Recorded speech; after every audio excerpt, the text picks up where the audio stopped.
If you want cleaner clothes, a very easy thing to do, spin the machine a few minutes with detergent, then just pause the machine, stop it, and let it sit like this, maybe 1 or 2 hours, 3 hours, as long as you want.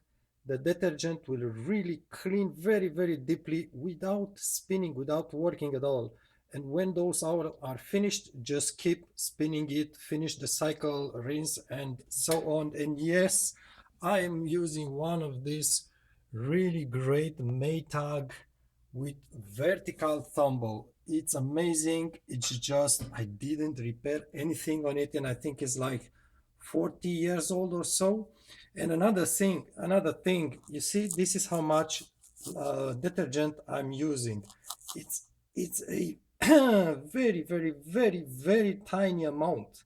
It's about maybe 10 times less than what they say to use on those boxes. But I'm using Tide. It's this one. It's a for liquid Tide, but actually what I'm using is the powder Tide. I just keep it in this jar because it doesn't smell. You see, there's powder.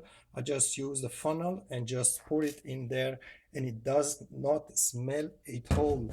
So I do really like the powder Tide original one. It's just very strong, and for a load or maybe half a load, this is the amount. Just give it a try. I think people are using way too much detergent on their loads. They don't realize the manufacturer just push you to use a lot more than it's actually needed.